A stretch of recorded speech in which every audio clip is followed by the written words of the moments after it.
Caitlin Clark escaping 1,460-day setback linked to ESPN's Indiana Fever dilemma.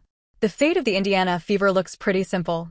If Caitlin Clark comes back from her injury, then they can have a deep postseason run and even be contenders. If she doesn't, it's looking pretty bleak for Stephanie White's team. Clark has missed 12 consecutive games with her right groin injury, and the sadder part is that there was little indication that the injury was so serious. Playing against the Connecticut Sun, Clark made a smooth bounce pass to a cutting Kelsey Mitchell. It was a pass she had made hundreds of times throughout her career, but this turned out to be different. Suddenly, she grabs the inside of her right thigh, and the expression on her face reads of frustration and pain. A simple play like that triggered her injury, and her return was cut short to just 4 games. While rumors swirled that White rushed Clark back too soon, this analyst offers a bold alternative to the root of Clark's recurring injuries.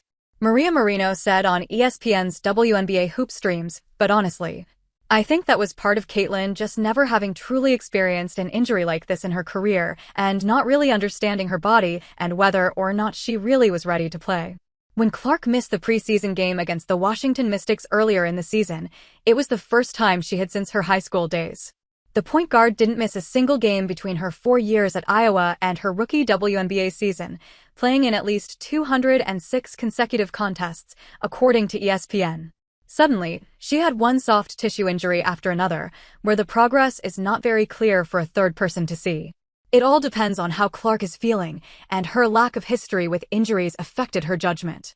Like Sophie Cunningham called it, it's such, like, a weird injury, while further explaining that Clark's pain comes and goes from time to time. After her initial judgment blew back in her face, Clark has been affected mentally by this barrage of injuries. Clark herself said the same thing on Sue Bird's Bird's Eye View podcast, "I've never been through anything like this. I think that's probably why it's been so hard." Before further accepting, "When I first was feeling pain, I didn't understand it." You would never think that the lack of injuries would be a problem for someone. But once you do inevitably get injured, that plays against you. Like Caitlin Clark explained, "I didn't know. I was like, am I just tight? Am I just getting old? Do I need to hit a stretch? Going on here?" This confusion makes things so much worse, as the injury could be fully healed and Clark wouldn't even know, and vice versa. While the Fever are taking things slow with her recovery, Marino further set things straight that Clark will be back as soon as she feels right, while raising an important question. She said, "What I would stress, too, is that if Caitlin is ready to play, she will play. I mean, she is that type of competitor where, that's not going to hold her back of like, well, I just want to be careful and be safe. If she is good to go, if she is that bill of health." But the big question is, will that clearance be there, by the regular season and if they make it to the postseason for the playoffs? Stephanie White had a pretty grim update on Clark's progress to answer this question before their Sun game. "That's the hope," White simply said. Resting on fate for Clark's return is a pretty long bet. Things look even worse when Lisa Leslie expressed her experience with such injuries while implying that it may never heal for Clark. She expressed that she can still feel that injury linger while playing tennis. "This is going to be a tough injury that she's going to have to manage," Leslie explained. However, these are only theories, and the fans are still holding out hope that Clark will be back up and running the show by the postseason. Even with Caitlin Clark and a host of others still out, the Fever are trusting themselves to make it. The Indiana Fever don't plan on giving in.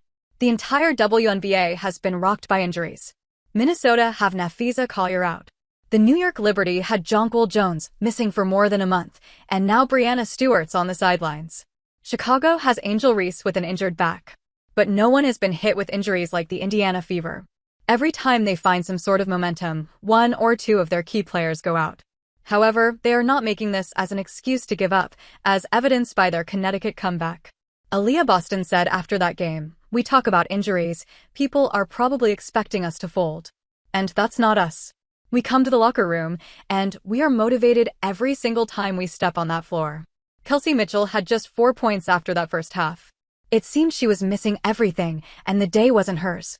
However, she willed the Fev.